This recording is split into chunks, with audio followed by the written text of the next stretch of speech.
since you used the word scary, I want to say it this way. Change is scary. There are those people that it's like you could be in the worst mood. This guy gets in there with that crazy energy and you're just like, you sucked me right into where you're at and I'm out of this bad mood now. I'm in with you. Let's do that. If you're afraid of AI because you think it's going to take your job, do a better job. Dad was a great role model.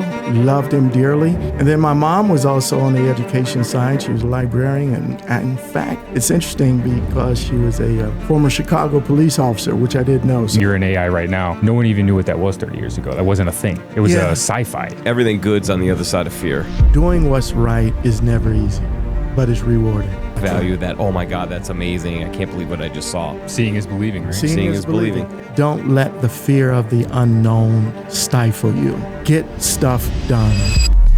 There's one thing that all champions have in common. They get shit done. So welcome to the Get Shit Done experience. Well, we are back at it again. Yes, this is the Get Shit Done experience, also known as www.gsdxpodcast.com. You can find us on YouTube, Apple, Spotify, or anywhere that you love to absorb podcasts. You're probably listening to us right now on one of those platforms. So thank you so much for doing so. Once again, I want to thank the team at TTSG, GSD Technologies and 2020 Design for sponsoring and powering this podcast. We can't do it without them, and we are just thrilled to be partnered up and creating great content to support brands and to promote amazing people. And speaking of amazing people, we have amazing people on the podcast today. In fact, I have a representative of the GSD Technologies brand, and that would be the one and only Jason Hoffman, who is the director of IT.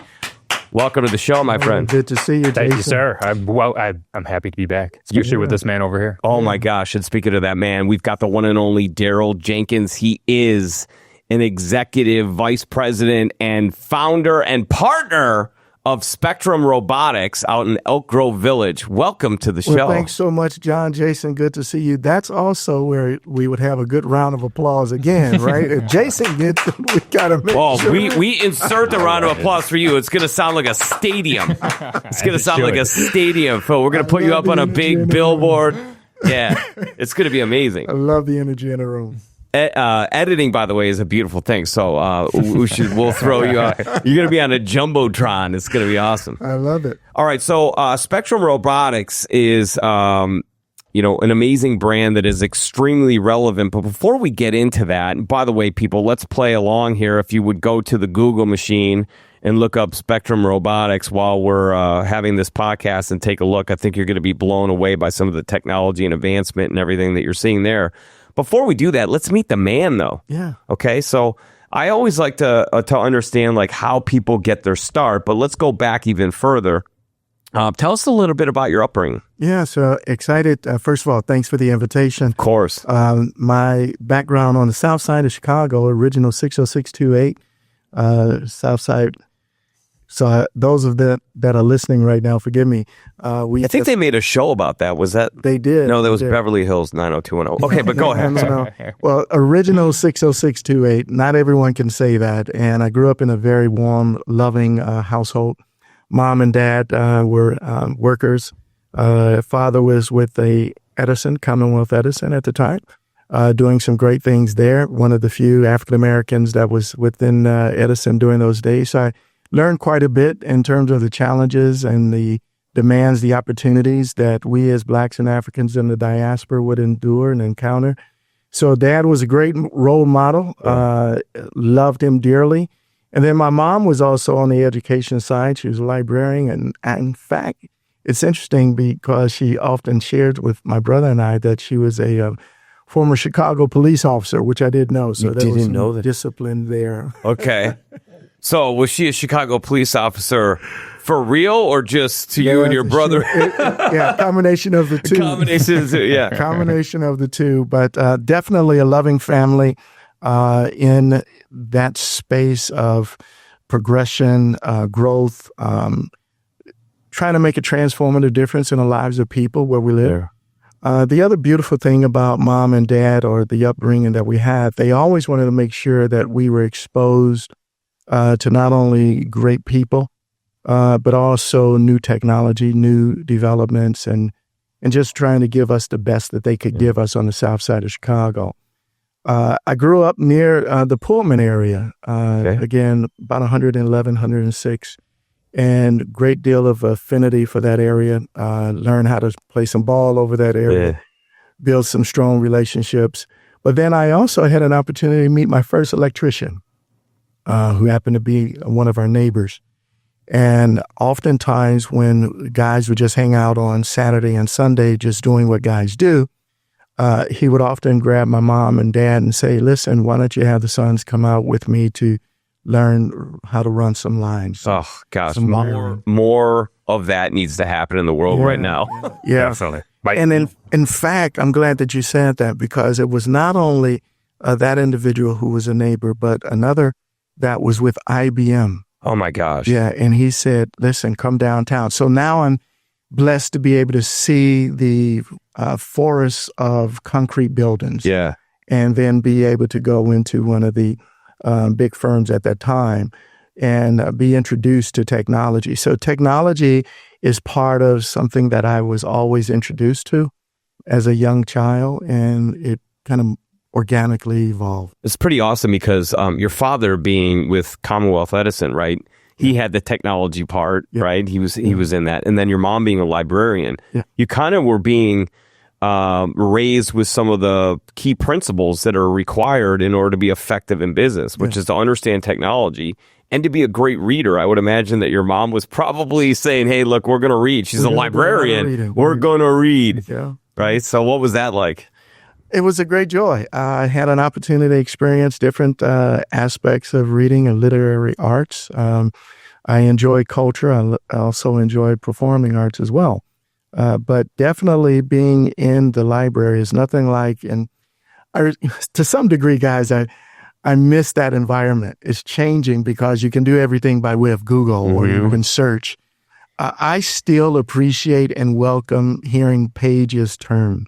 Yeah. Oh, it's great. And the feel of the book in your hand. Feel of the book in your hand. And I think that seems something that's understated here, kind of goes into like, the library, things going away, or people having the all the technology at the fingertips and they never have to leave their house. But something you mentioned earlier, which was very cool, is the benefit of community, right? Because it sounds like you got all these great introductions into things that might be possible through the people that you lived with and trying to just make other people's lives better. And they did that for you as well and gave you those opportunities, and that just came from local in the community. Yeah. It's fantastic. And I feel like that's kind of going away a little bit too. Well, how did that impact your life? I mean, I'm assuming that you had that same type of community around you. Yep. So my dad was an electrician. Okay. So I got to learn a lot about that from there, like soldering on different like boards and things like that, which turned into computers, which turned into me as being curious and interested. And, there was always the value of it doesn't hurt to try. Sure. I feel like people can get so far in life if they just can try something. Yeah. It doesn't matter if you're going to be bad. Just give it a try. Just give it a try. You can do a lot more than you think you can. Everything good's on the other side of fear. Yeah. Always. Right? You got to be introduced to it, and then you got to kind of overcome the fear and just go after it. And that's all just in your head anyway. You know? Well, I think that's is part and partial to the whole GSD type of movement, right? That spirit of fear or the attitude of it, because the natural human condition is we fear the unknown, right? And until we step out, and as a person of faith, until we step out in faith, then and only then do we overcome those obstacles or those milestones, or if I can be biblical here a moment, those Goliaths that we all see. You see it on the golf course, right? How do you overcome that, right? And so how do you play the ball when you're faced with some challenges? It's all mental, but there is to your point, there's a faith and a belief. Like if you want to talk golf, you look at all the obstacles first. That's right. Where do I not want to hit it? Once you've got the obstacles kind of identified, you have to eliminate them out of your mind. And then you hone in like a fighter pilot would hone in on their target. Yeah. You hone in on that spot. I love it. That spot in the fairway, that tree out in the distance that you want to start the ball at. Yeah. And you don't take your eyes off of that spot until you set and you're ready to hit. And the battle though is the mental part of some sort of a trigger thought, like trust it, stick it, hit it to that spot. And then to have faith that you've done it enough times You've had enough repetition that your body is going to do what your brain tells it to do. That's right. And so I think there's a lot to kind of combining the repetition, the belief, the faith, and the muscle memory. Absolutely. In business as well. Absolutely. There's something else too that I love with this analogy is, you know, you look at your obstacles, right? But the other thing you're doing is you're finding a path because the goal's right there. And the path might not be easy. And you might have shanked it over here and now the path's real hard. But you got to try to find your way through there. You know, maybe that straight path isn't direct there because the tree or the bunker, you know, whatever it is. So you got to kind of make your way around and find your way there, just like you got to do in business, right? The path isn't always clear. You're in AI right now. No one even knew what that was 30 years ago. That wasn't a thing. It was a sci-fi, idea. It absolutely was. Certainly, I'm of the age where I can speak about the Jetson era, and all of us possibly may recall even, well, not just the Jetsons, but there was another one that came out. I'm trying to remember Flash Gordon. Oh yeah, You remember Flash Gordon? Sure do. Right. So now that one certainly dates me. What was the one with Will Rogers too? It was like the guy had like the robot with the big arms. There was like a boy, and they were like lost in space. Lost in space. Yeah. God, I love that show. Yeah, but listen, I don't want to miss something, John, that Jason has said. And in terms of how you mentioned about navigating the course, right? And builds on what John was just speaking about. You have to know what tool to use in the bag. Yes. Right? They all have their place. In order to overcome that Goliath or those obstacles, right? Because every club or every tool does not work for each situation. Amen. Right. I'm not putting with my driver. Exactly.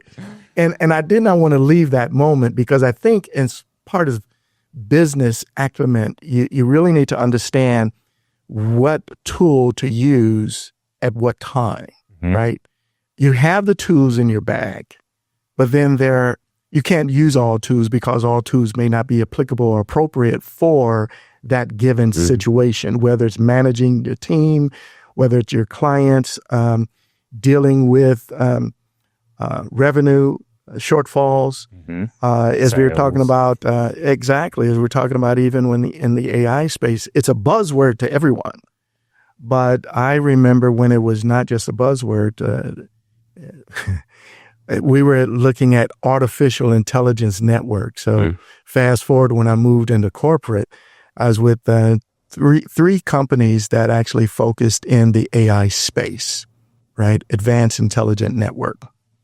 And this was when we had, going back to the big box and the mainframes, we were moving from wireline to wireless. And Jason, you remember this language, right? Oh, yes. And so we're making this forklift, right? You have to make these transitions. But in order to make these forklift moves, you have to have the right people, the right tools in order to meet the customer's needs and demands. Definitely. Especially with something new, right? Especially with something new. And I'm hoping that we'll talk about that at some point today because this new idea is something that we need to really address from an AI, robotics, and automation space because everyone's not there. Or understand it. Because it can be used in so many places. But let me tell you something that's applicable to you. Otherwise, that general idea is just so over-encompassing that it seems like someone doesn't even have a place to start. Correct. Well, yeah, AI sounds great, but what is it going to help me do? Yeah. And then it just seems so big that they can't answer it themselves and they just pass. Yeah, that's right. And so fleshing out what I call the pain point, Jason, helps us to really zero in on how AI would be used as a tool in order to bring about the change that's needed within the industry or the market that you're trying to approach. Yeah, you got to have a problem first. That's when I go to my clients first, right? Because they'll bring it up. I would love to incorporate AI. How? Yeah. Right? Exactly. In what way? And it's like, okay, well, let's identify things that are repeatable or something that we can actually integrate. Let's find the problem first because we can solutionize around the problem. Yeah. But if you don't even know the problem, then you can say the buzzword all day long and I don't know where to give it to you. Yeah. I think it's important for us to always walk in order to be in this GSD space, helping people to understand what the problem is and allowing them to articulate it and not feeling as though you're trying to thrust or force a solution on them, but to help them to understand the pain point. And if I can just build on that, John, for a moment, because I mean, this is your show. We're show. Rolling, man. No, it's your show, baby. Let's go. We're rolling over here. You roll. I'll sit back and watch it. Cameras, put the camera on Darryl. Let's go. Hold on. Let me turn your mic up. Something's about to get fresh. Yeah. So, but no, I do think that when you think about pain points, there is a distinct difference between an ankle pain and a dental pain. With an ankle pain, you will tolerate it. You will endure it for a longer period of time. With a dental pain, you want immediate resolution. Yeah. So it's a question of how bad does it hurt? How bad does it hurt? So going back to what Jason is saying, John, how badly does it hurt your bottom line within your corporation, right? Or your potential to scale, or your potential to innovate to a level where you can compete. I think what's really important here is this is something we all know is coming, but it's so scary to so many people because we're not educated. Look, we're all experts at the thing that we're experts at. So when new things come on the block that we know can take us to another level, we almost always have a fear of it until we understand it. Sure. And we see other people doing it, and we're like, well, how the heck did they do that?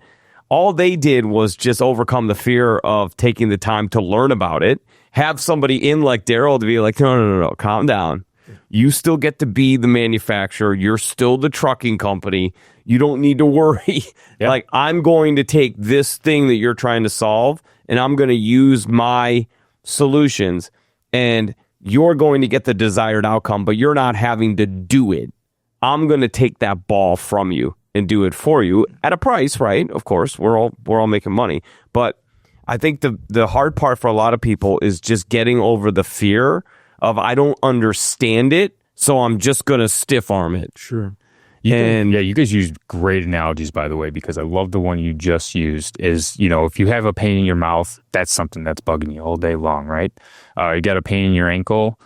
It only hurts when you step on it, when something you're like walking. That. You can have relief from that, or maybe, and this is and I'm going to equate this to kind of what I've seen in my, with my clients or in industries and things like that, with people asking me questions, is one of the other benefits to having someone very knowledgeable like yourself and the people asking questions and things like that is that, maybe you've had that ankle pain for so long, you don't even recognize it anymore. Yeah. So part of it is getting it to a place where, someone can say the AI word and maybe they don't know where to apply it, but then you help them recognize the things they should be looking for. You may be something they've never looked at before because there's always something, we've always done it this way. Sure.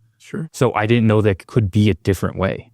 That's right. I didn't know, maybe especially, and we're going to get into this more, but like with some of these robots you're making to do like, simple tasks that are doing like maitre d' things or, bringing things to places. And they're like, I thought that might have only been available to someone who's got $1 billion in the bank.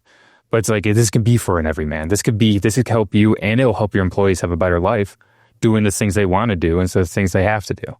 Yeah, Jason, you make a very good point and an excellent segue, because many think that it is a bit cost prohibitive. You think only like a McDonald's can have it, or a Walmart. What's beautiful about Spectrum Robotics, though, is that we also have an internal financing arm. So we have a team of individuals with 50 plus years of experience, and they're able to actually bring together an OpEx or CapEx type of solution. Yeah, right? Make it palatable, right? Make it palatable, right? So some, of course, want to deal with a CapEx. They have the budget, they can cover that. But others may say, you know what, I like to benefit from a 60, 48, 36-month lease option. And so we make it affordable, like the word that you use, palatable, such that they can have the type of solution within their environment in order to address the pain point. Right? Yes.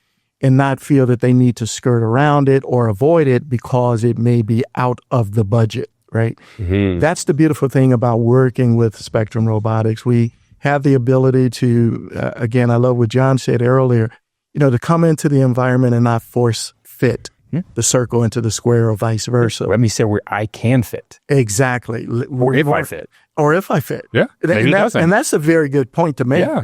If I fit. And by the way, you might turn somebody down if the fear is so high and like they're just not going to get it. It might actually, like, you'd rather have somebody who's going to partner with you. Absolutely. And is going to fully get it and is not going to be like questioning and challenging and concerned all the time. So I would imagine there's a lot of education that you have to go through. Indeed, and that may go back to the librarian experience. No kidding. They might need a neighbor to invite them over. Right. But you know what? I think it's very, very important what you said in terms of the education part, right? Walking people through that process where they become more informed. Yeah. So that they can make an informed decision about what will bring value to their operation. So whether you're looking at labor shortage or you're looking at some operational inefficiencies and you want to be a bit more conscious of how to reach your ROI or your EBITDA goals, that's where you want to be. And you want to have that type of conversation.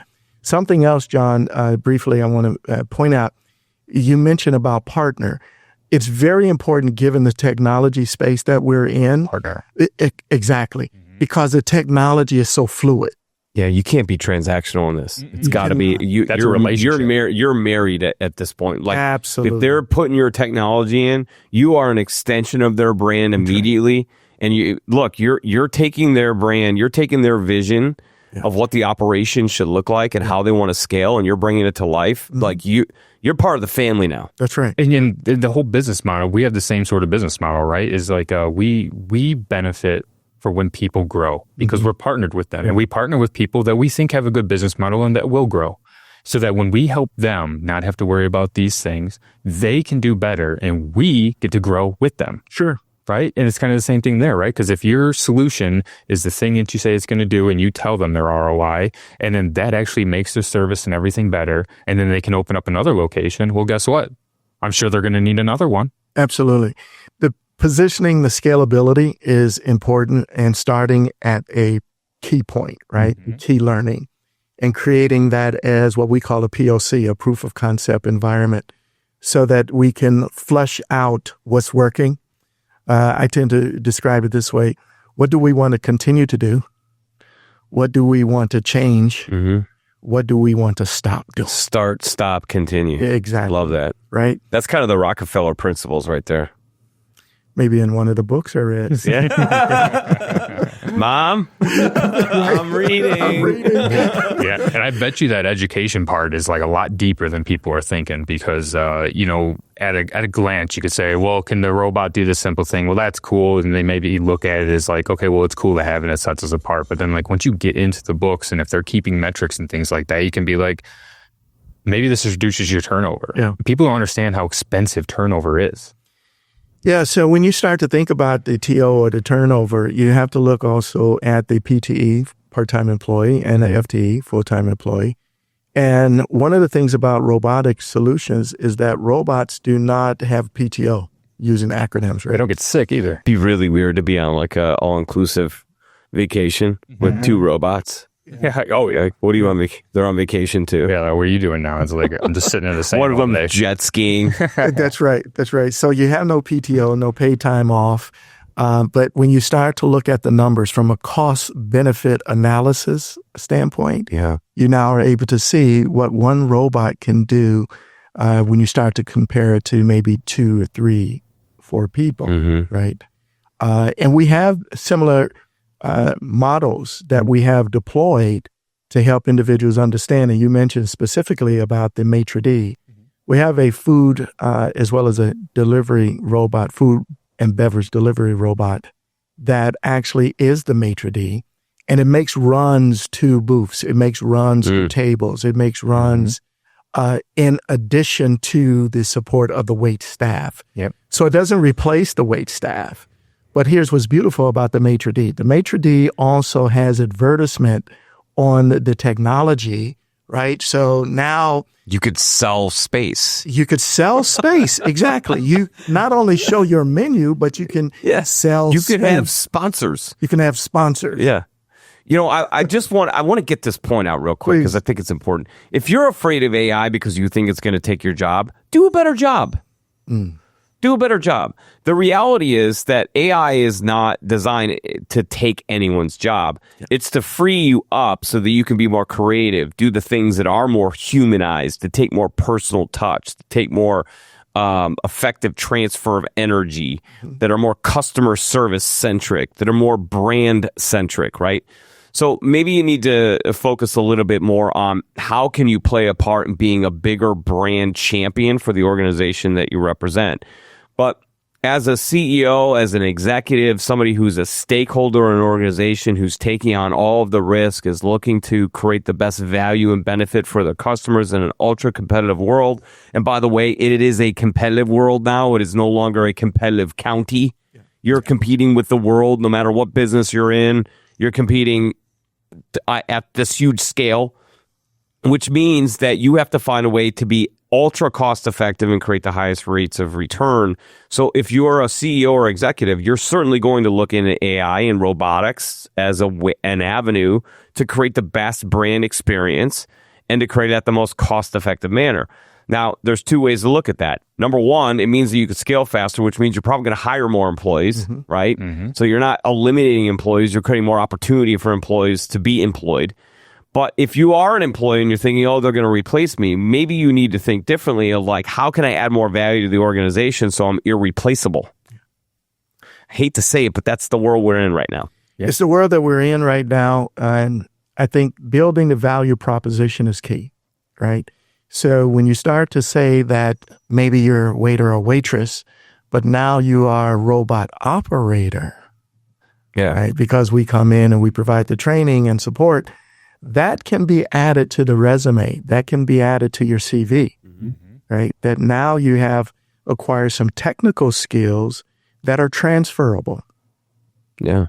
Interesting thought. And technical skills in the, something I found that I've always loved with the technical world is that it's very, the thought process itself, when you go into understanding something that can only do what you tell it to do, you get to get real granular on like, that thing has to happen before this thing has to happen, before this thing has to happen. You start breaking down other problems that way too. Well, why does that work that way? Well, this thing must have to happen first.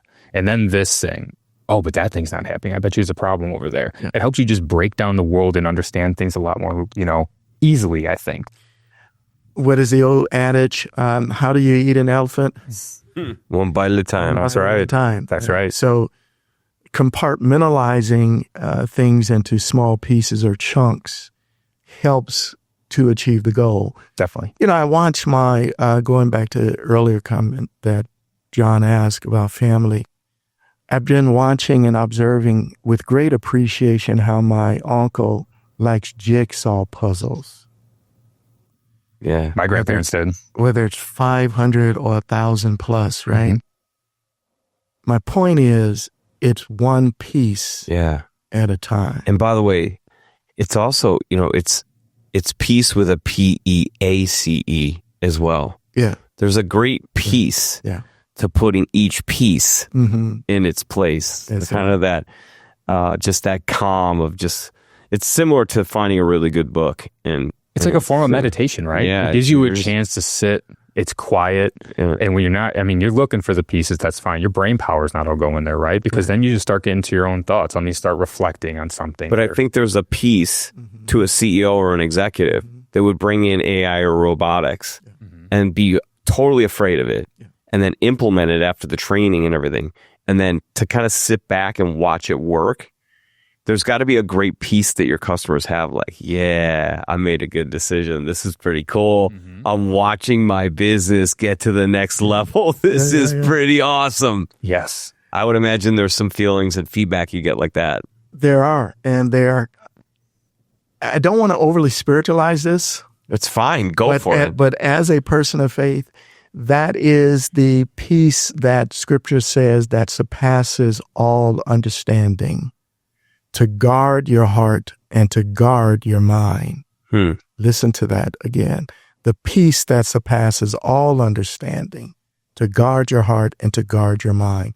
So when you look at... Wait, hold on a second. What does that mean? What does that mean? Unpack it, yeah, please unpack that. 'Cause I'm excited. I think I got it, but I don't think I got it. So there's a level of inner peace, which is your point. Yeah. that one would have. And we used as a launching pad the jigsaw puzzle. We used as a launching pad being in a work environment, right? But to know that now the employees got it, they get it. To now understand that we operationally, robotically, autonomously, we have something that is working, that is giving us a level of peace, not only myself as president, CEO, owner operator of an entity, but also a level of peace that my line staff has.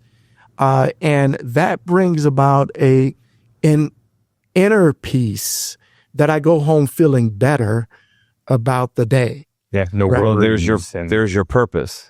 That's what it is. There's your purpose. And so with AI, with robotics, with automation, I think it's embracing the purpose, which is designed to help augment the brain thrust. Yeah, the pressure. I hope I answered your question. You did. But, you guys don't follow any rules whatsoever, because we start off with, like, tell me about your background, your upbringing, and then we just went right into it, baby. That's true. Yeah. Let's go. I mean, just dropping it. Just dropping it. Wait a minute. You agree with this and weigh in on this with me. Okay. I went with you. Our technology is to deconstruct, right? Yeah. What has been constructed. So maybe that's part of who we are. Yes, that's true. Man, I'm trying to, like, get the feel goods out, or like what you were then. You guys are just like, no, we're going right here. I love it. This is awesome. I'll do as well. Oh, this is so good. This is good stuff. I'm learning, and there's just a good energy and a good vibe in here. So your parents give you a great start. The neighbors, you're in a great community. You're started now. Like, you've got this kind of technology kick. Where do we go to university, and when does it really kick with you? Yeah. Where you're like, first career after university, like, when does it kick for you that you're like, you know what? I love this. This is my lane. This is where I'm going. Because it could have been AI first, right? Because it wasn't around. It couldn't have been, right? No, that's that. Although he is only 25 years old. I mean, look, I was assuming. Thank you so much. Yeah. I appreciate that. Certainly AI wasn't around, but thinking intellectually about how to use technology has always been there, right? Thinking outside of the box. Attending University of Illinois, not at Champaign, University of Illinois, Chicago campus, I really, really had a wonderful experience there. My freshman year, interesting enough, had nothing to do with technology. Nothing. I came from a business introduction, and I wanted to major in, believe it or not, anatomical studies. Okay, what is that? Right? Yeah. The study of human anatomy, because my background is in art and design. As a kid, I like to draw, right? Yeah. And so I was always fascinated by just drawing, and I would draw and go to museums, and you see things like that, human anatomy. So I said, maybe I should study and designing and doing the drawings and illustrations in medical books. Oh, that's an interesting thought. Until they said you have to go to the morgue. I'm studying business. No, thank you. Yes. True story. Yeah. Dissection labs are no fun. That's right. So, not for me. And so at that point, University of Illinois, and then I spent some time being introduced to the technology through family and friends. And then I was offered an opportunity with a Fortune 500 company. And in accepting that position opened up a combination of all of the things that helped bring Darryl Jenkins to the room. Isn't that great? It is. Was it like operational efficiencies or sort of? This is the stuff I love, Jason, right? Because I think far too often we just jump right in. But there's a reason why Darryl is who Darryl is at this present time. And I like to live in the present with an eye on the future. But I also like to understand, how did Darryl become Darryl that we're in front of right now? Yeah. So, like, what formed you? What shaped you? Yeah. Some of the cool mentors that you had. So you go to this Fortune 500 company, entry-level position, like anyone else starting out. Make your way up. And Fortune 500 is not easy. It's not like a small to mid-sized company where maybe you got to jump 4 levels to get to right underneath the CEO. Sure. Fortune 500, there's like 30,000 steps that you got to division and right, the bureaucracy and the bureaucracy. 1% raises. If you hit budget. And by the way, you didn't hit your numbers. There's 3 more waiting in line. See you, Darryl. Yeah, you better outperform. So you got to perform. Like Fortune 500 is cutthroat. So that environment you could say is terrible. It also prepares you for the rejection and the rewards that exist in starting your own organization. So talk a little bit about that journey as a young executive in Fortune 500 trying to make your way. So are you familiar with the Venn? I'm being presumptuous, right? There's the Venn diagram. Mm-hmm. And you got 2 circles overlapping, similarities. Oh, like those Olympic rings almost? Yeah, or 3 circles. Or 3. And in the gray area is where everything converges. Where everything converges. Yeah. And I'm responding to your question using the Venn diagram as an illustration. All right, we got a first on the Get Shit Done experience. I'm imagining it right now. All right, hold on, let me get my pen. So in this is my faith, my business, and my lived experience. Okay. They're not circles in and of themselves, right? Mm-hmm. You bring them together to meet that point of convergence, right? Synergy, right? Yeah. And so bringing my full self, whether it was in corporate or community engagement, family, I want to always be in a position, guys, of being in a position to bring my full self to the room. And I believe that is partly what's happening today, right? That was some degree of fear, of trepidation in doing the and John is just a great guy. He's wonderful at what he does. He makes you feel right at home. But to people that may not feel comfortable putting on a headphone, sitting in front of a mic, there's something about creating a space that allows people to come to the room, come to the table, full self, right? Yeah. Not being one-dimensional, because none of us are one-dimensional. In retrospect, and if you were really to look at that Venn diagram, there are concentric circles of all of us. And how do we function in each one of those circles and do it with a sense of ease or effort and tension, right, is important. So there's something very important about what you just said, the convergence of these things, right, to get you to where you want to be, right? Because if you have your 3 circles of the things you believe or things you value, and they're supposed to line up in the middle so that you're getting fulfillment out of the things, I can pull some from my life over here. That's a part of me over here. There's a part of me over here. That thing in the middle should be the thing that has all parts of me. But when you push one of those circles out and you only have 2 that line up, beautiful, this one over here starts getting forgotten about, and it seeps in, right? Because that's where the burnout comes in. That's where the resentment comes in. That's where all these things come in. Well said. And if you can't have them converge at the same point, then you start getting these things with like people not feeling fulfilled or having purpose. Or lacking authenticity. Very much so. Very much so. And so here's the thing that I personally love. Like, you could be sitting in a room with 2 atheists. But you said, hey, I'm a person of faith. And I think that's brilliant. Now, we're not. No. I'm not, right? But I'm just saying that could be the case. But you're not saying, like, I don't know these guys well enough to say if I'm a person of faith. Sure. You're just showing up how you show up. Yeah. Right?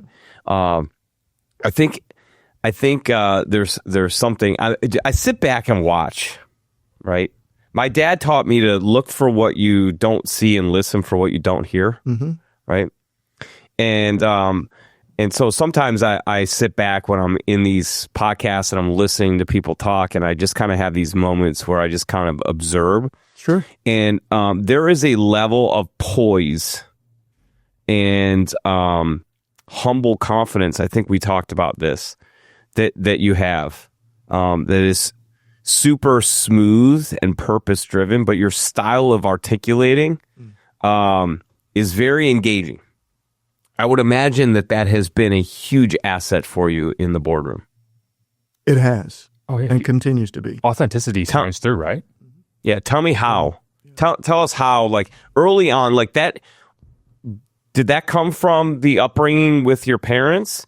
As like, obviously we all over our experiences become who we are, and there's a lot of polish that gets put on us as we have moments of adversity and we learn how to overcome it. But like, when do you feel like you found your voice?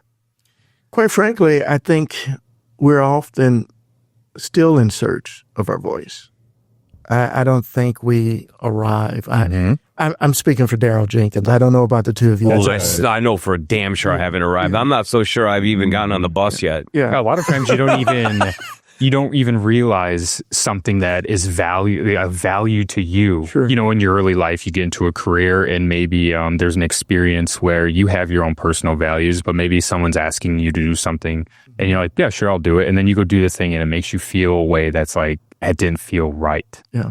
And then you kind of go, why didn't it feel right? And then you can start identifying values or putting names to something that you hold true so that you can continue that through. But you usually have to have that bad experience to be like, that is something I valued. I didn't realize until I got that, yucky, icky feeling of doing something you didn't want to. So there's a saying, do unto others as you would have others do unto you. And again, this is not biblical. This is just a good business principle. Golden rule. A golden rule, right? And so when you think about everyone has a value proposition, right? And so, John, I approach those relationships to include, if I can use golf as a metaphor, right? Everyone comes with their own giftedness, right? Their own ability, their own skill, right? You might have an A player, B, C, or D player, and they all bring value, especially when you're playing in a tournament. Oh, a 4-man scramble. 4-man scramble. That D player, man, making those 6-footers. So the A player or the B player don't ever have to putt. That's right. Yeah. I mean, that takes so much pressure off. So the A and B player can just feel loose and feel free to play. But man, when you're the B or A player and it's like down to you to make that putt for the team, it gets a little trying after a while. So I completely agree. Now, you may never take a drive of the D player, but if he makes those 6-footers all day, let's go, baby. That's right. And so understanding that is how you navigate, whether it's a boardroom or discussions with within the workplace, individuals that may be disgruntled or individuals that are having a challenge. So having a understanding of the value proposition, who the individual is, what the organization, understanding the pain points, helps individuals better navigate the terrain. Mm-hmm. It's always good, since we all love golfing, a good golfer benefits from a great caddy. You ain't kidding. I need one. Love that info. I want a caddy for me this weekend. Yeah. If I could just hit it, you tell me everything. Oh man, I got so many times where I just had it happen the other day. I had a 5-wood in my hand out of the rough. There was no reason to go for the par 5 and 2, and I said, "Heck with it, I'm going to do it." Yeah. And I hit it, in the fescue. Couldn't find the ball, and the hole was a blow up hole.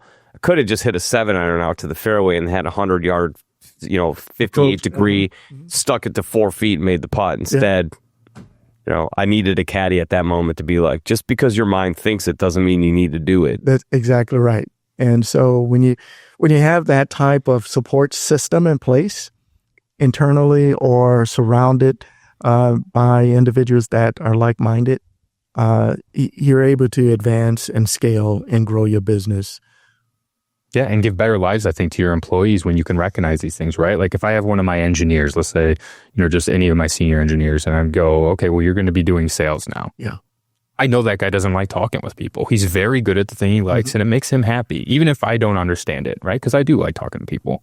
So I wouldn't do that to someone, because as soon as I did that and forced them in there, shortly after they'd be gone and they'd be unhappy. But moreover, your customers in the marketplace suffers because you've got somebody doing something they don't like to do. Everybody suffers. Everyone suffers. It doesn't help anybody. Yeah. And like I said, turnover's expensive, and I do like to have my employees feel happy to come to work. Well, I'm not going to do that by forcing them to do something in their lane, clearly outside of things that they like to do. I want to build on that. There's a certain ethics with AI, robotics, and automation.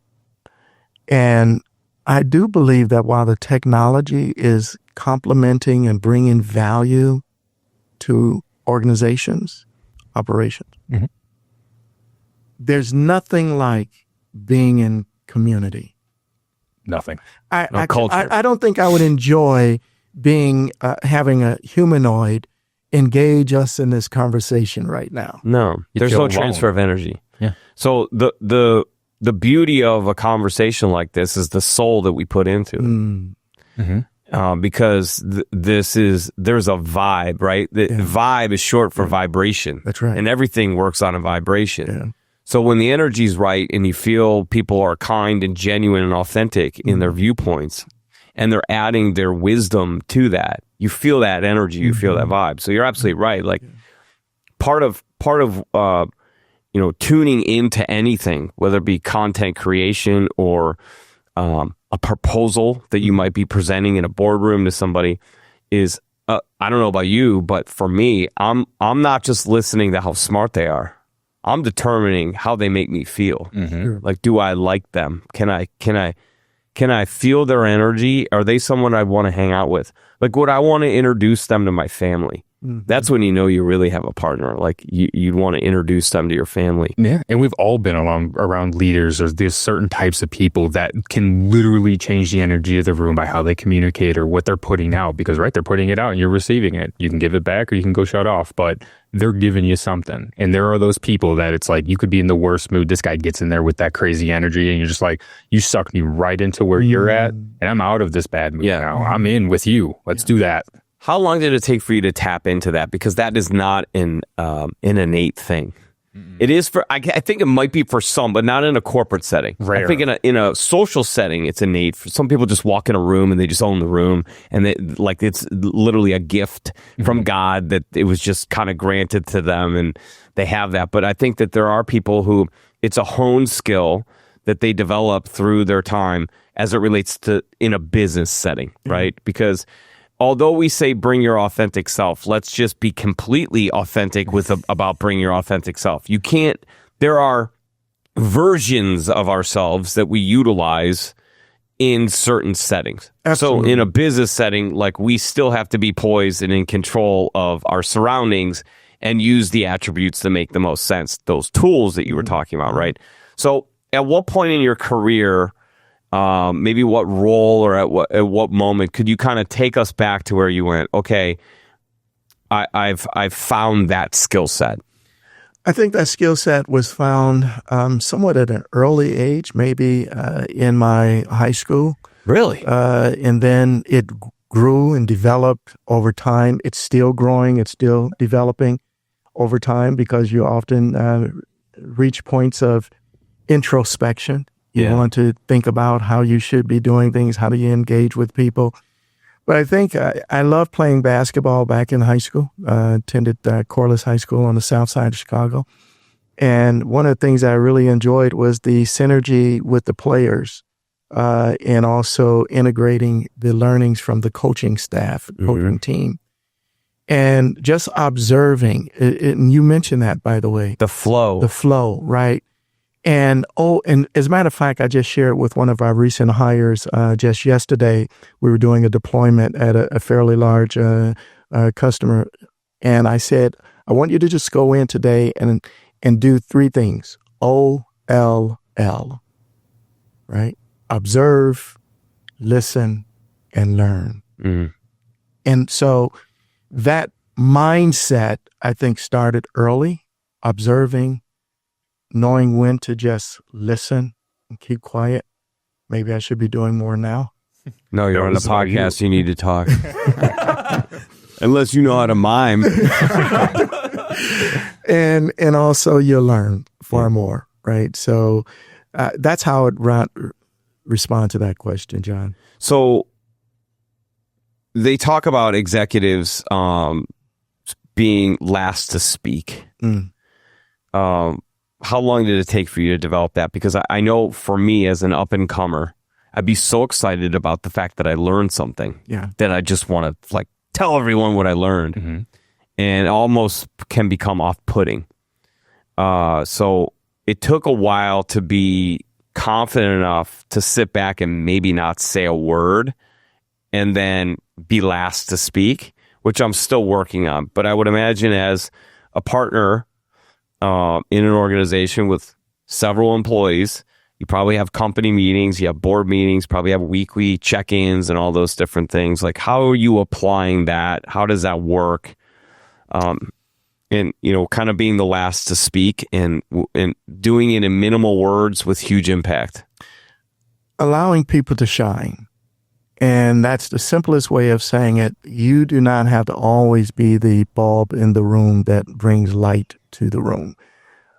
Individuals have a giftedness, and you use that word, so I'll grab hold to it. And you have to allow individuals an opportunity to bring their light to the room, to rush in, and there's a gradual illumination light bulb, right? Sometimes when you come into environments and you quickly turn on the light, it may very well cause people to recoil. Blinding. Understanding how to gradually illuminate the room, the boardroom, the discussion, and not always seeking to be the first, but allowing other people as a basic business principle and practice. Allow people to shine. That's why you brought them on the team. Of course. Right? You brought them on the team to shine. And what are you doing to help bring about that light, that illumination? So that's what I do. I think at times it's a growth, it's a learning process. You don't, as much as I would like to say everybody's there, I can only speak for myself. That was a struggle early on because you feel as though you know things and you want to. You got to give it to them. You're educated. Yeah. I worked hard to get this knowledge. I worked hard, right? And humility. You said that earlier. Mm-hmm. And so I just had to do some introspection, and you step back and say, going back to golf, I could have putted that differently. Mm-hmm.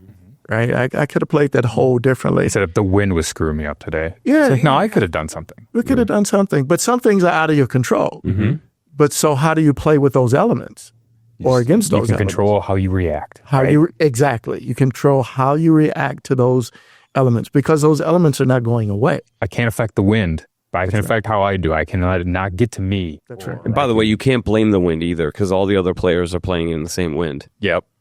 Somebody's got to win. That's right. So the person who won, if the wind didn't bother them that much because they won. So they got no gusts. They figured it out. Yeah. I don't know how in the world Scotty Scheffler played in perfect conditions, but it rained for everyone else. Yeah. No, he was in the rain too. Mm-hmm.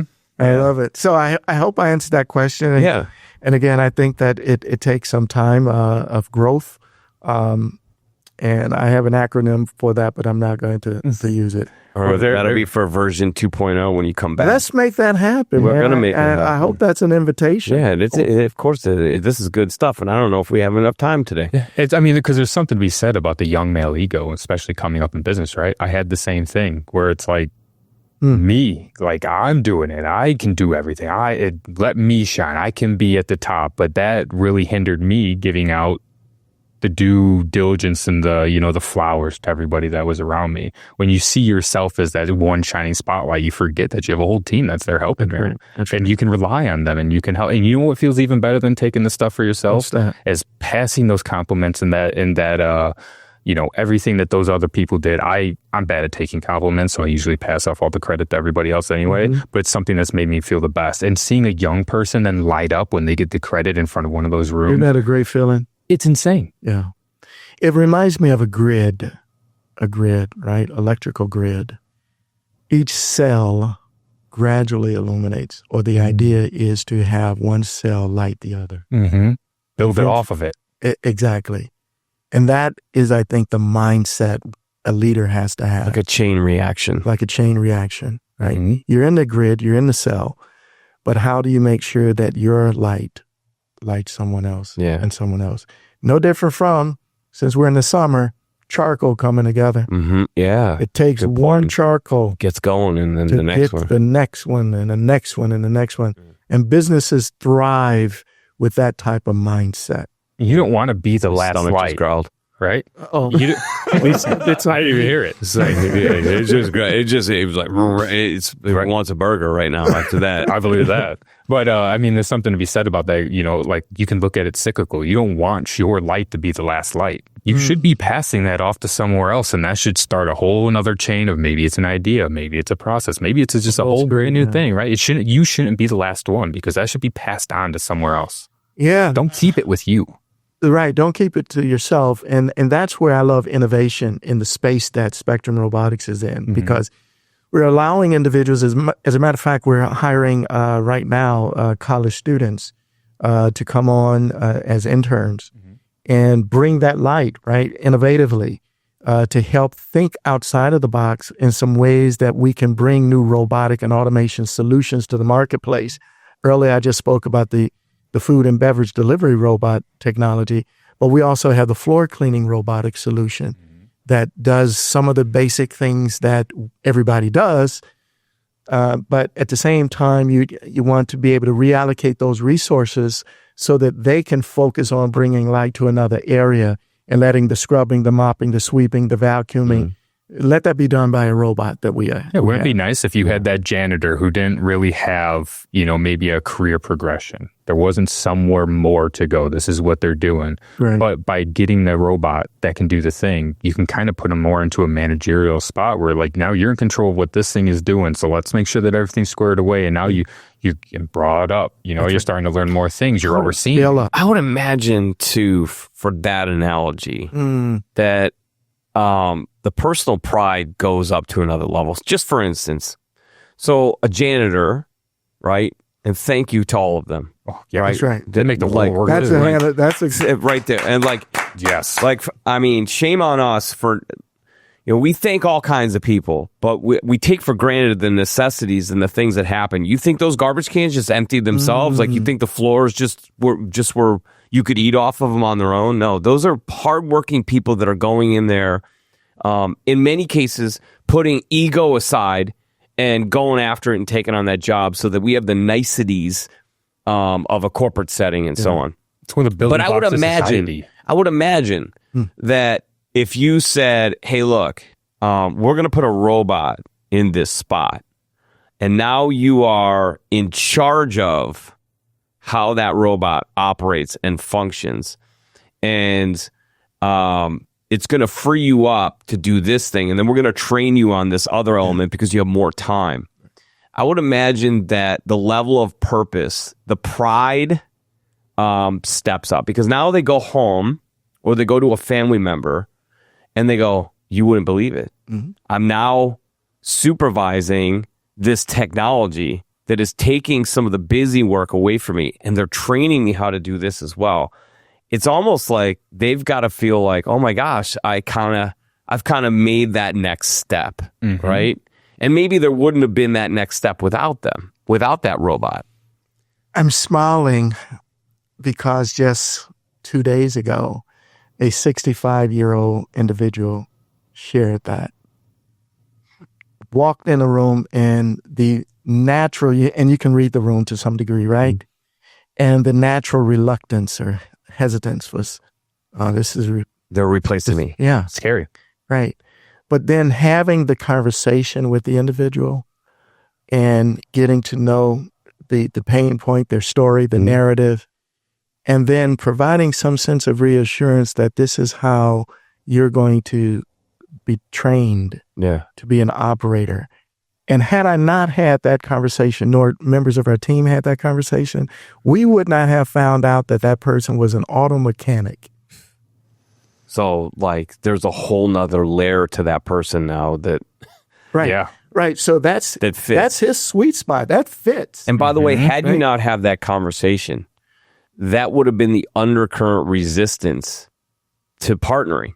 Because after you left, they would have gone to management like, hey, look, how can you possibly do this? And then management might have been like, well, he's been here for years. We feel bad. But the fact that you had that conversation illuminating the room again, letting that person feel that energy like, oh man, 65 years old and I'm now stepping up again. This is awesome. Like on my way out, this is my swan song. I get to do this. I love it. The cookout's a little bit different now when you get to say, hey, what do you do for a living? Oh, I do maintenance and janitorial support for a wonderful organization versus I'm a robotics operator in the maintenance and janitorial space. Oh, that's interesting. Tell me about that. Yeah, well, I have that conversation changes a sense of pride that comes into play. So pretty cool that you're taking this person at 65 years old up a level of pride of role. Yeah, especially if that person, if they're auto mechanic, they probably saw a bunch of stuff around where they're working that they wish they could have fixed. In that maintenance kind of space. And it's like, well, if I didn't have to sweep all these floors, I didn't have to mop now you freed them up. Now I can go do that thing that I've been wanting to. I've seen that door hinge broken for months, and I wish I could have got on there. I never could check it off my list. And now I can, and you feel like you've accomplished a lot, That's it. The ideal person that can be a technician, installer, or help with our diagnostic testing on our side. Yeah, no kidding. Understand a little, huh?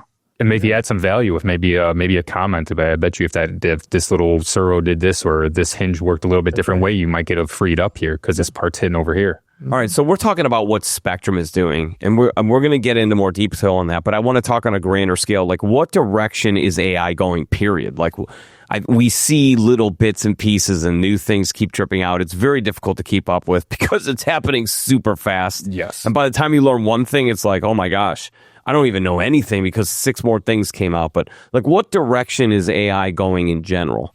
You want to take a hit at this one? Well, I can tell you how I see it and where I'm seeing it being used in businesses that I'm working with or people in that industry is I'm seeing AI being used right now more as a data collection and analytics. So like, let's say you have 4 different systems. They don't talk with each other, but then you can get them integrated into Office 365 or Azure. And then you have a data collection and aggregation point, and you put the AI on top of it so that you can start seeing trends of how things are going. You can start seeing metrics. You can start seeing, things that then can give you operational efficiency in your job. Yeah. And, they can analyze that huge data set and make sense of it before, so you don't have to have a person sitting there and doing it, a very specialized person that you might not even know how to hire for. Yeah. So big data and AI is the right space right now because much of that's being gathered that we're producing, the energy that we're producing is being gathered in a way that it builds on the metrics, right? So data analytics, and then integrating that type of technology in an autonomous type of lawnmower, right? So I don't know if you're aware of this, but I'm thinking of actually investing in one. They're pretty big. They're pretty big. I have a neighbor who has one. It's pretty cool. I'm driving, I see this lawnmower just kind of like going up and down their lawn, just cutting the grass. Yeah, it's like a Roomba for your lawn. Yeah. And he's probably sitting there with some women. He's at the golf course. Oh, he's at the golf course. Yeah, I'm sure he is. Yeah, it's all right. Freed him up an hour. Why not? By the way, golf courses. Absolutely. Why would you not buy 18 of them? And so when I was on a course, get 18 of them. I said, there's tremendous opportunity out here on the golf course, right, to make sure that the holes, the greens, the fairways are nicely manicured with robotic technology. Geomap it into a map and do it. These are this length. This is at this length. This is the right diameter. It just sits on the hole. It could just be like, hey, it's noon. It just comes out and starts cutting again, so that could be 2 o'clock in the morning. The fairway stays the same length. The green stays always that pristine look that is needed at resorts and hotels. When you start to think about where this is going, I think it's limited to our imagination. Yeah. Right? And again, I go back to Jetsons. I certainly didn't expect that as a toddler, as a kid, looking at programs like that. Not a toddler, but you understand what I mean. Yes, you gave me 25. You could take it. I didn't know if he caught that or not. He catches everything. Oh, yeah. So, observe, learn, and listen. Yep.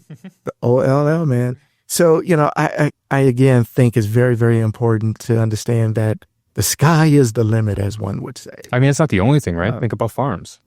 All those things are there's a person in there not doing anything. Yeah. They're kind of just monitoring these huge combines that are doing the mapping of everything and doing it actually themselves. And studies are showing right now, Jason, that the farming industry is experiencing a shift with automation as well as agricultural robotic solutions, because that has been in families for generations.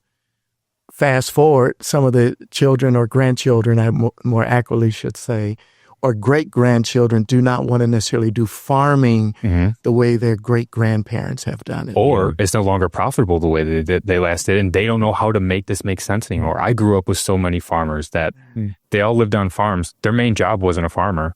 They were out in construction or something because they couldn't make the full-time farm thing work anymore, which is sad to see because it's the thing they actually loved. It's in their family. It's a tradition.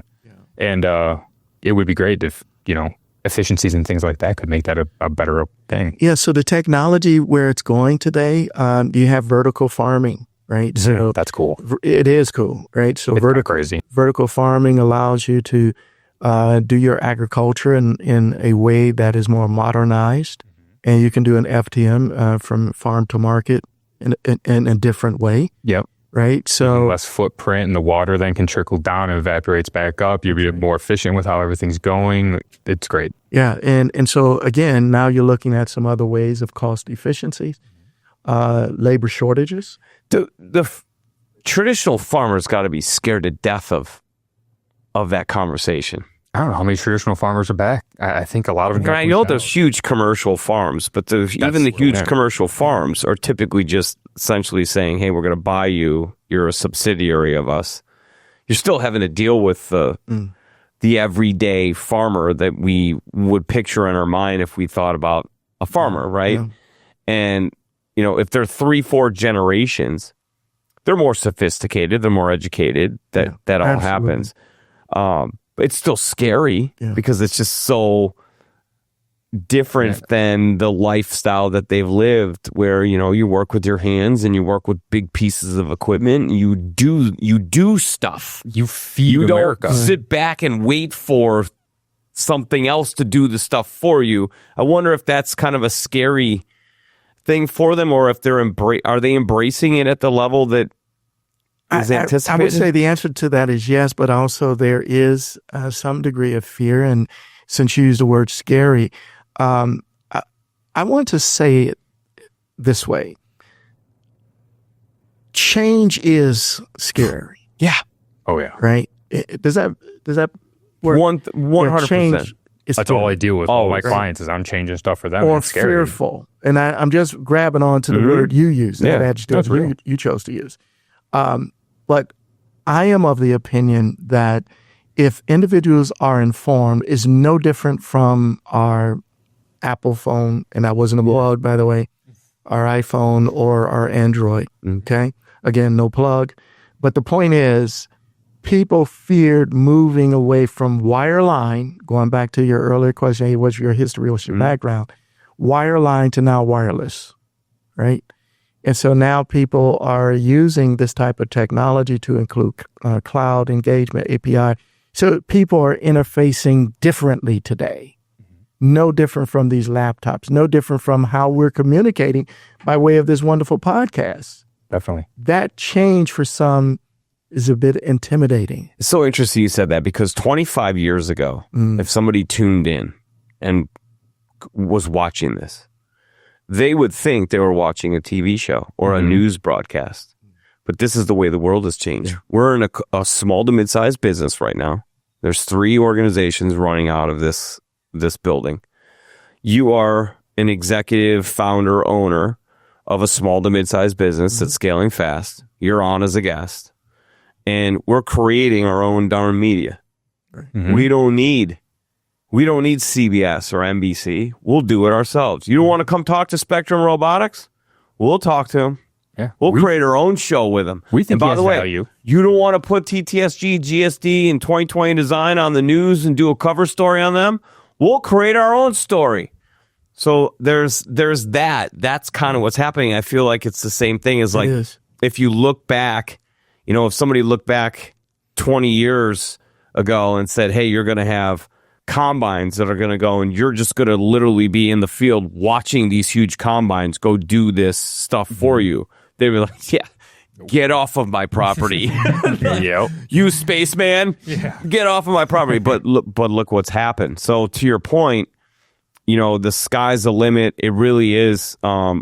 how far our imagination can take us and how willing we are to not allow fear to creep in of progress. And I keep go back to this golf analogy, and it's like kept sticking You in guys my are head. really flattering me because I love golf, so I can understand this language all day. It's kind of works. Threesome right here. Yeah, there you go. Let's gear it up after this. Bring it in. So when I go back to it, is like one of the big fears in the entire world is that when AI and automation comes around, that they're going to be pushed out of a job and they're not going to have anything, blah blah blah. That is a real fear for people that don't understand it, right? But when we go back to the golf analogy, say you have a whatever shot and you got your 5 iron, you have a 7 iron. Well, this would be hard with my 5, and this would be kind of hard with my 7. I wish I had a 6. Mm-hmm.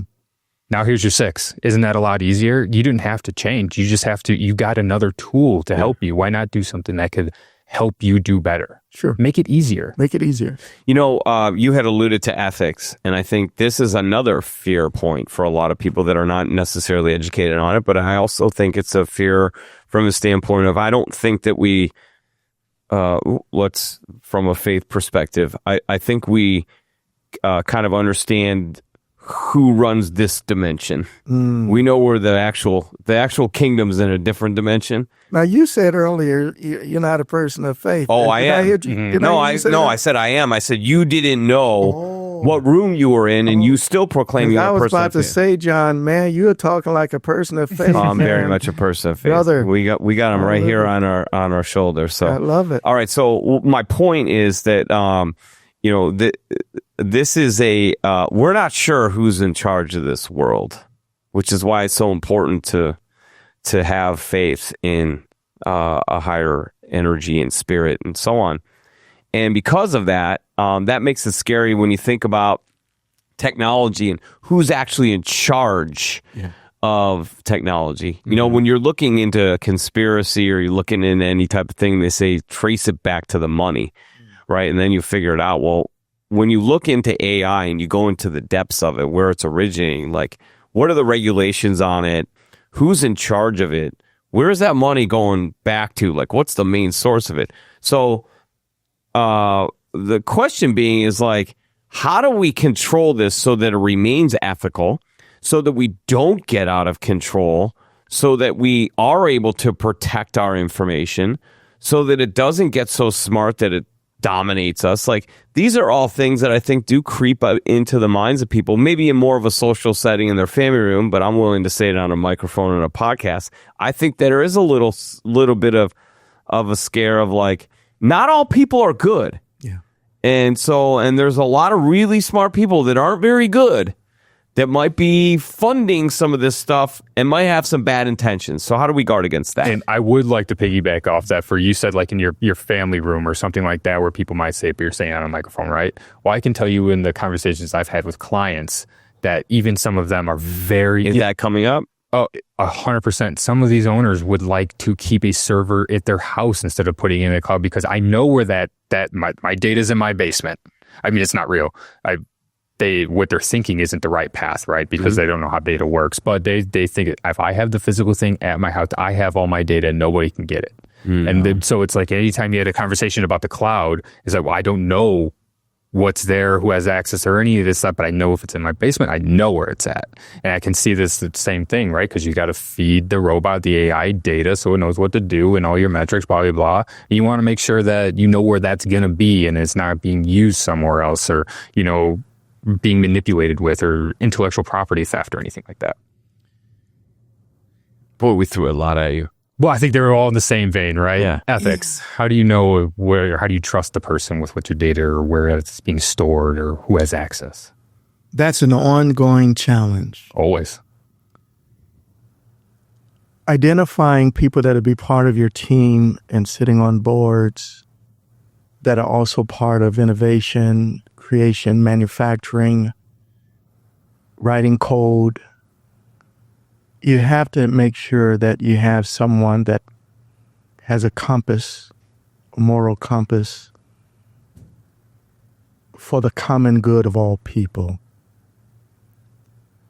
I was actually prepared to maybe look at either my note, but if I can just speak very candidly, I think that's where the challenge, I think, is, and that is what concerns me personally and also professionally. The technology is not the problem. AI is not the enemy. Computers were not the problem. I remember when black and white TV first came out, at least some of the library books I read. That was viewed as the enemy coming into the home, right? They probably weren't wrong. But it was television programming. Yeah, we were programmed. We were being programmed. Yeah, the TV didn't have a motivation, but the people controlling the TV and the things coming through it has motivation. That's the point. It was what was on the TV is the problem. Yeah. And so guarding that we watch, right? Because what comes into my home environment, albeit programmed to the device or the TV that I have in my home, I still can censor, I can still monitor, I can still control what I visually see and hear. Yeah. Right? TV's not the problem. But the TV is not the problem. It's what's on the TV. It's what's on the TV. That can be the problem. And so, again, I think that's where a challenge is. And quite frankly, if I can say, I don't know if we have an answer yet. I think it's still evolving. We need to have forums such as maybe a podcast, a Spectrum AI type of a podcast where we talk about, with your great work and your ability and your leadership, to bring an understanding to how to navigate this terrain ethically, morally, consciously, yes, in such a way that people will see and hear that I have been given a great tool to use. And how do I use it for the betterment of all?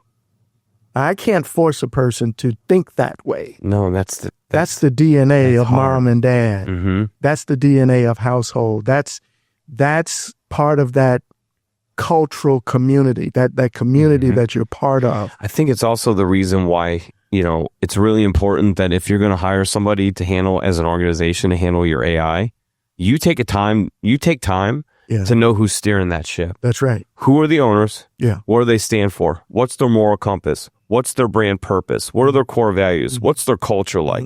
Because you could just buy the product. Yeah. But if you don't know who actually is building the product, who's managing the process, you don't know what their actual intentions are. So I think, to your point, it's very important for an organization that is pushing out this type of product or solution that the part of the buying decision isn't just product or price. It's the total brand experience and who in the world built that brand and what did they stand for? Yeah. And what's their moral compass and greater purpose? And then at that point, when you marry the two together and you go, okay, the technology is elite. It solves the problem, the pain point that we have. The pricing is competitive, Yes. right? But the people are well-intended, very intentional, very purpose-driven. That's when you make a decision. I think the problem that a lot of companies out there will have as it relates to fear is because they're looking simply at product or price. It might be transactional. They're only looking at what the thing can do for them instead of who's doing the thing to make the thing that can do the thing for them. That's where it gets a little sticky. So buyer beware. It's real easy. Don't just look at the product or price and don't just talk to the sales representative. Actually get to know the brand and who's behind the brand and what they actually stand for, and then buy from the total brand experience, not the product. It's relational, not transactional. Amen.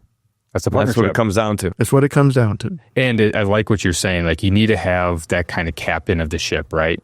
Because I'm sure but if you have, with my engineers or with any engineers, once engineers get into things that they can make, they just want to see if they can. Well, I think I could do that. And they'll go. And I did it. I can do it. They never ask if they should.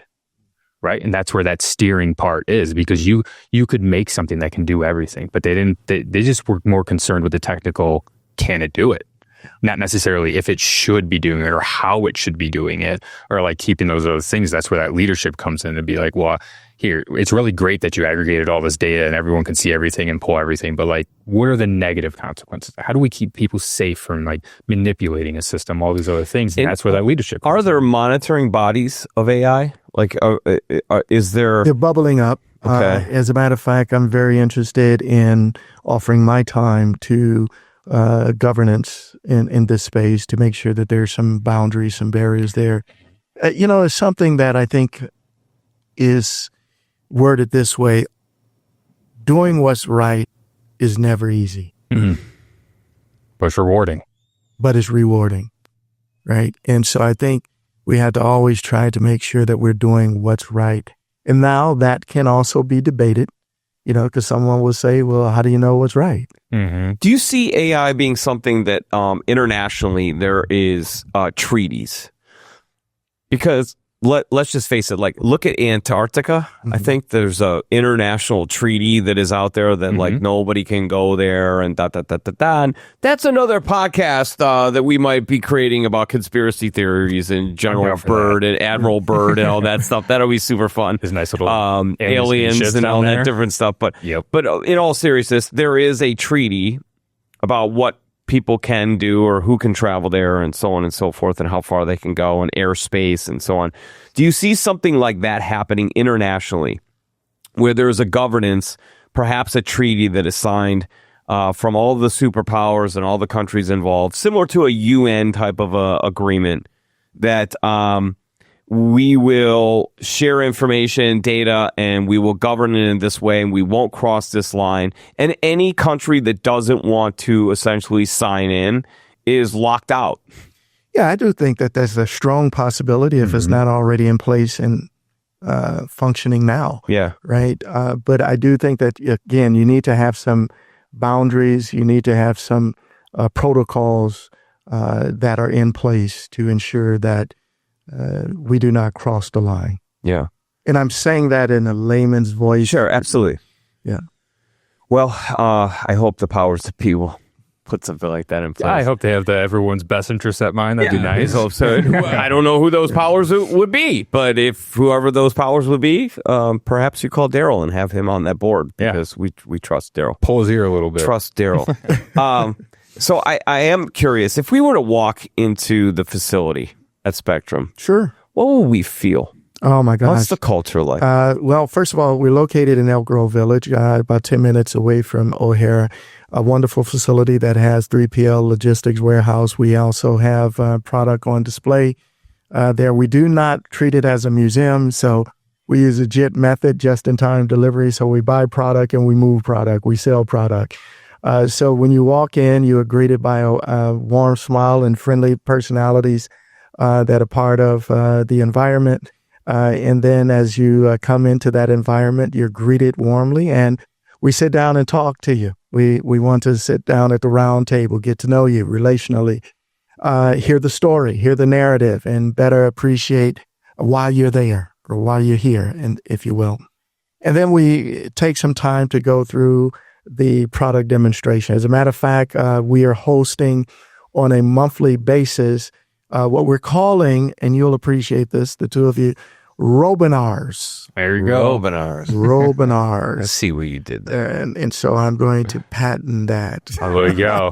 TM it. Trademark that, baby. Stamp that TM on there, baby. So, No Robinars. So the Robinar idea is to make sure that we make available to persons who cannot attend in person. Yeah. The technology. Content's king. Content king. And at the same time, give a introduction, an invitation to come to the location, right? Yeah. Home court advantage. Home court advantage. So, you know what is really interesting is it should also act as a mechanism to break down fear. Again, you're educating people. So one of the best things that you could do with your content is entertain and educate. yeah. And if you do that, you break down fear. Yeah. You break down the fear. And that's one of the reasons why we want to do this. And we also extend the invitation to people to come in It's a costly endeavor, right? Yeah. When you start to talking about marketing. putting that's at your CapEx, Yeah. Our robots can range from one number to another number, right? And so when you start thinking about that, it fits in the budget or sometimes it's out of the budget. So people need to really, what I call see more. They want to see more. Yeah, see it, touch it, feel it. Exactly. And by the way, the human brain has 6 million sensories, and 5 million of them are for vision. So we do need to see things. Need to see it. If we see it, it registers, it resonates, it feels, and that's how our decision-making process works. That shock value, that, oh my God, that's amazing. I can't believe what I just saw. Seeing is believing, right? Seeing is believing. And when you actually see a robot going down a corridor, doing a floor cleaning maneuver or mapping, scrubbing, or sweeping the floor, it sells itself. Right? A salesperson really doesn't have to do it. You just have to be open to having the technology in your location and letting it work for you. What are your partners like? Our partners are strategic from the standpoint they're looking to scale, and we want to scale with our partners. We're also looking at adding more partners to our portfolio. One of the other areas that we're looking at right now is partners that are not just across the ocean or the pond. We're trying to make sure that our partners are stateside or U.S. based so that we can immediately meet the demand and not have to wait for a turnaround of maybe 6-8 weeks. So we try to inventory as much as we can from a partnership standpoint, channels of distribution out of our location. So we have a central region, a hub there, and I like the hub and spoke model. So people come to our location and then we can deploy technology across regional or national scale, right? The other thing that I like about the partnership that we have, 24/7 support, remote dial-in. So we go to the cloud, we can troubleshoot Just about that right away. You were about to ask that question? I was just about to ask how much service is required, per kind of robot, or like what's that look like? Yeah. So what that looks like, again, building on that 24/7 support, remote dial-in. In the event we cannot troubleshoot online remotely, then we'll dispatch a technician to go out and troubleshoot and take the necessary steps at that point in time. Right. How often are they kind of, needing to be serviced? Once a month? Do you see it like maybe quarterly, or do you see any correlations? You may be familiar with this acronym, SaaS and SaaS, RAS and SaaS model. So robot as a service model and software as a service model. So we do have a subscription-based model. And right now, when product is being deployed, we try to offer a white glove treatment. So after 45, 60 days, we still stay in touch with the customer. We make a drop in, we see how the technology is functioning. So it doesn't require a lot of hand holding. The technology is there. Once we put it in place, we train you. You should be able to operate it. Now, you talk about a subscription basis. Somebody could buy to own, lease. Yeah. Right. You can lease with the option to buy. Yeah, lease with the option to $1 buyout on the back end, so you can do a BO on the back end. And then the service is can be tied into that. You can upgrade the service. You can double down on service. You can, how do you do that? 3-year terms or 5-year term or 1-year term or? Yeah, so we have very flexible financing in house, so you can do a 3, 5, or that's awesome. Longer. Yeah. So we do have many customers are asking for an OpEx type of program, so they want a 60, 48, 36-month lease option. And again, we will build in the service component as well, so a RAS or SaaS model. And then you have folks like the guy you're talking to that are part of the team. I think top down, bottom up, we try to model what we're experiencing today. Good vibe, good experience, good relationship.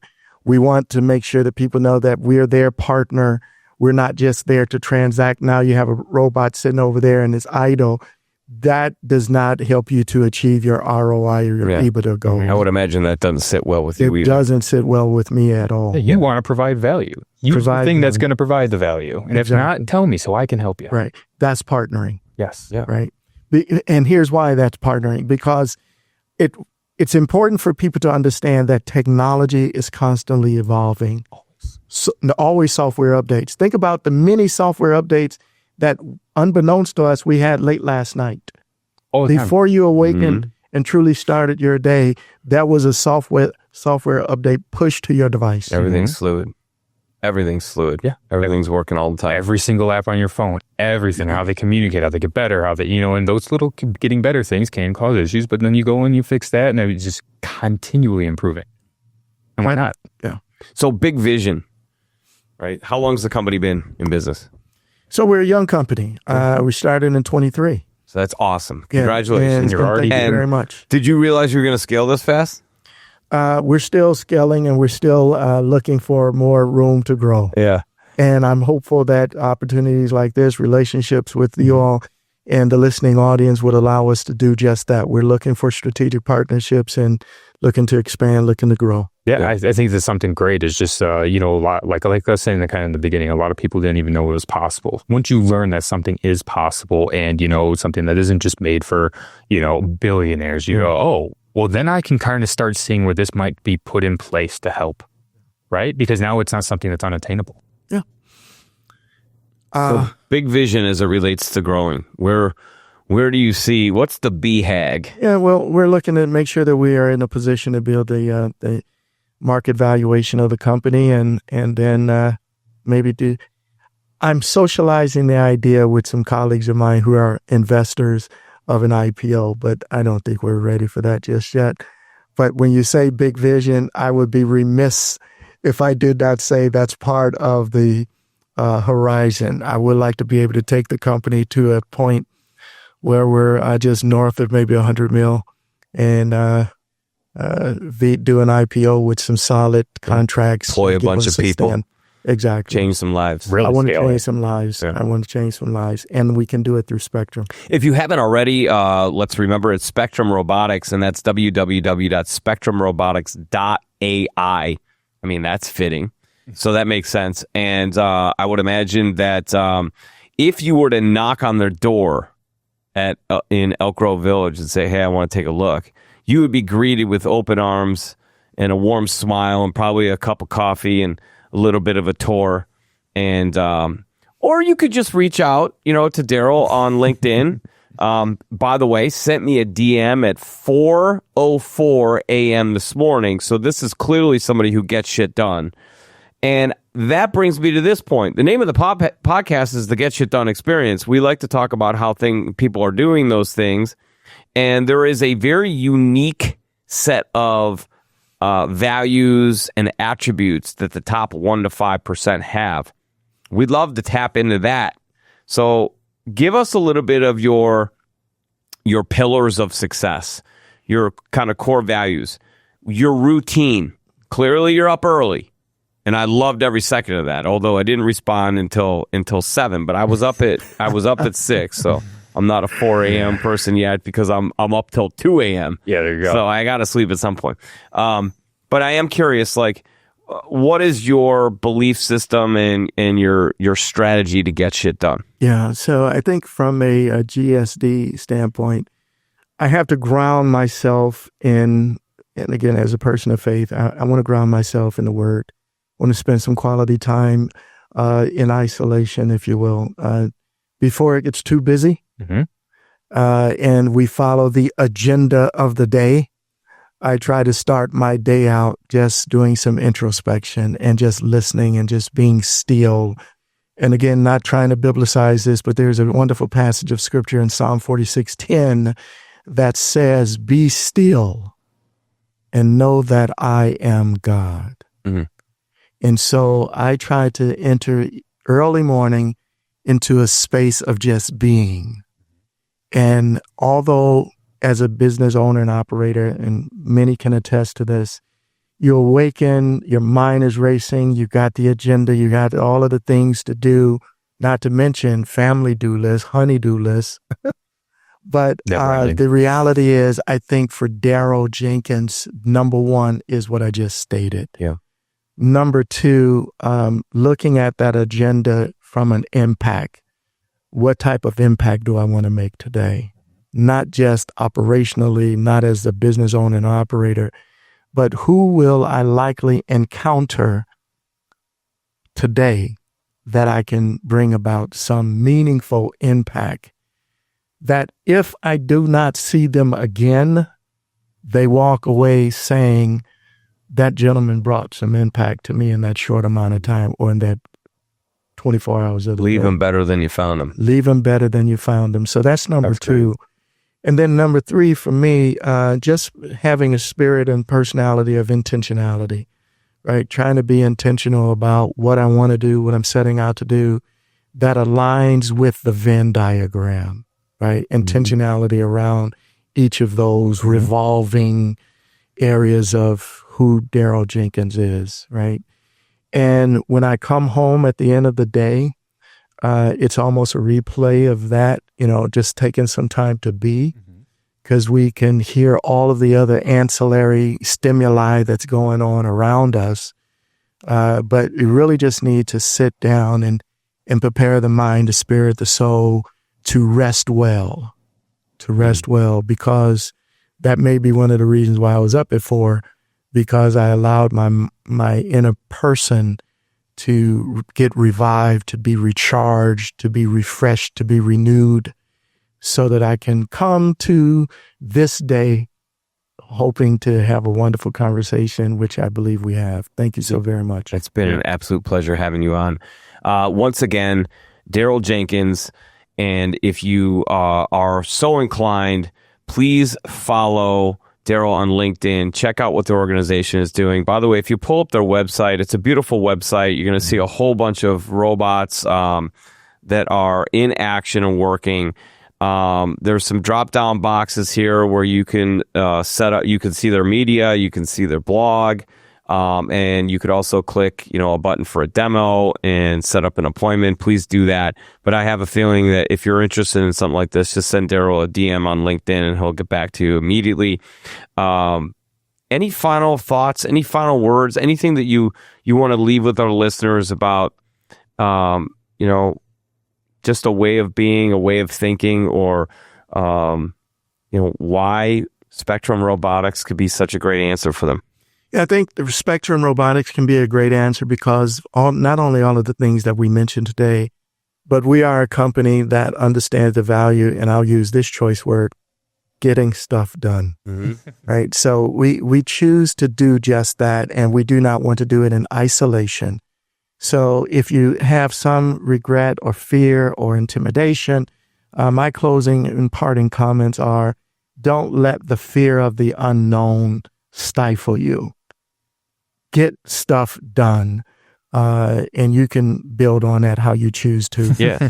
But get it done, and when you get it done, in retrospect, you'll look back and you'll say, I'm glad that I've done this because I'm at peace, because I'm not looking at technology as a deterrent, but I'm looking at technology that will enhance my operational efficiencies, deal with labor shortage, and also help upscale people for a brighter future. Beautiful. And ladies and gentlemen, you don't have to be a huge juggernaut organization to use something like this. There's a solution that fits any demographic, small to mid-sized company. And this is definitely one of those things where it would seem to me that you need to look less at costs and more on the potential of return on investment.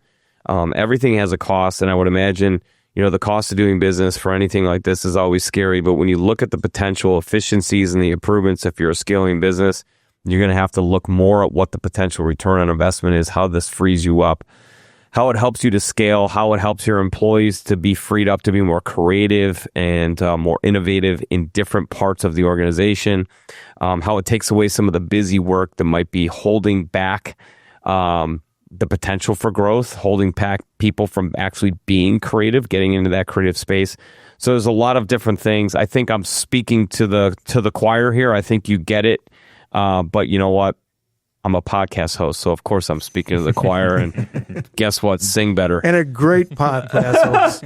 So exceptional. Thank you so much for being on the show. Jason, always a pleasure to have you on. Once again, GSD Technologies, Director of IT. All right. And thank you to Tim Ward for allowing me this opportunity to hop on the mic and represent his fantastic brands. And Darryl Jenkins, sir, I want to remind you, you got shit done. Thanks for being on. Thank you, man. I appreciate it. Cheers. Love that. Another round of applause. Hell yeah. Put him on the billboard. Put him on the jumbo. Let's go. And we are out.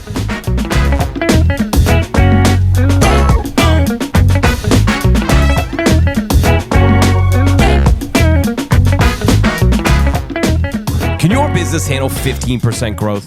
If yes, you have to engage with 2020 Design.